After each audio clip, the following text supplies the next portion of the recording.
Asajj Ventress has been a fan favorite character ever since she appeared in the original Clone Wars series far before the release of Revenge of the Sith, or even Attack of the Clones, as originally Asajj Ventress was a design that was going to be featured for the main villain in Attack of the Clones, but Dave Filoni and George Lucas decided to bring the character into the Clone Wars TV show, and would later be reintroduced as Dooku's apprentice and one of the primary antagonists in the Clone Wars that we know and love today. Unfortunately, we never got to see the end of Asajj Ventress on screen. However, she did have one of the most popular story arcs in all of the Clone Wars, being betrayed by her master Dooku, becoming a bounty hunter, even teaming up with Boba Fett for a time, and having her own small little redemption arc as the character grew and transformed. Unfortunately, her story was cancelled when Star Wars The Clone Wars was cancelled before they actually reintroduced it on Disney+, and we never got to see the end and culmination of her story arc on screen. However, she did cultivate a romance with the Jedi Master Quinlan Vos in the book Dark Disciple, as well as fully redeemed herself after somewhat swaying Quinlan to the dark side. The two shared a heartfelt and deep moment with one another,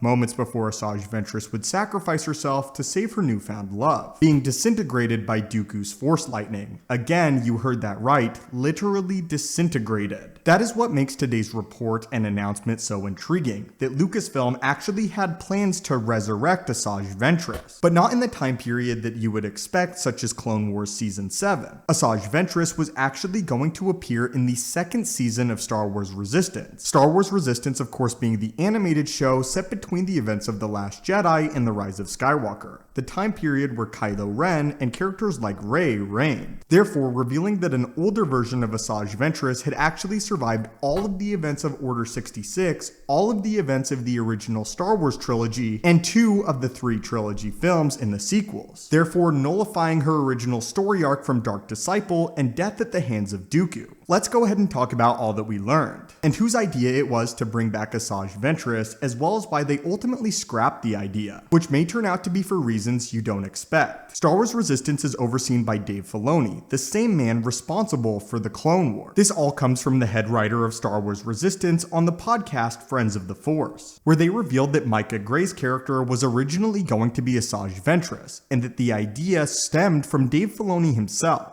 This is the full quote. "We had Micah Gray, who originally early on was actually Asajj Ventress in the storyline, an older version of Asajj Ventress, and that was Dave Filoni's idea. We were going to have a scene where Asajj Ventress actually takes on Kylo Ren. That was something that we discussed very early on. Dave Filoni, though, is notorious for changing his mind, and down the line, as we were progressing with the story and had Asajj Ventress, I wrote the story, Dave Filoni was like, you know what? If Asajj comes in, that's all the fans are going to care about. They're only going to want Asajj.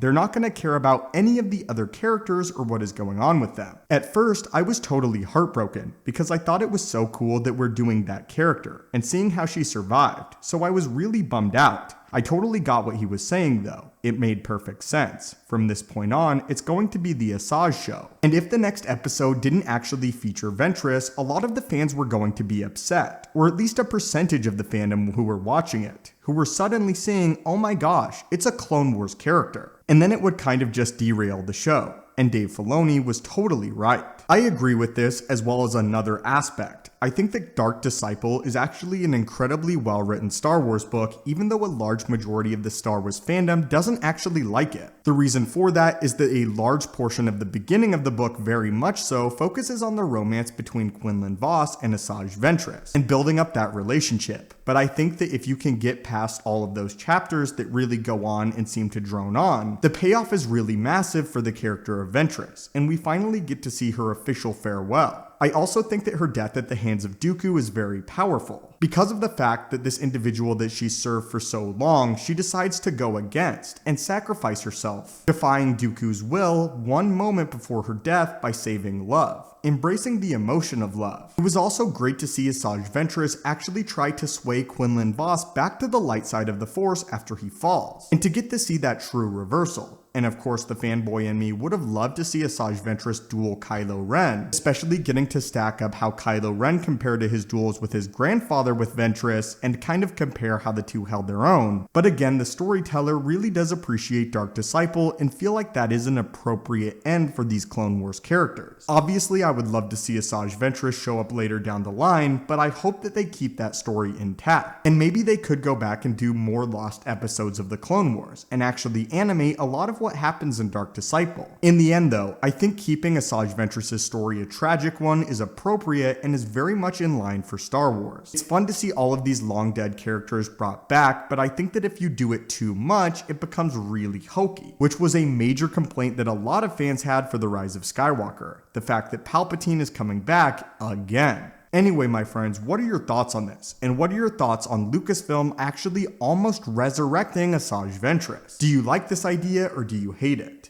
And as always, my friends, hit that subscribe button. May the Force be with you and have a great day.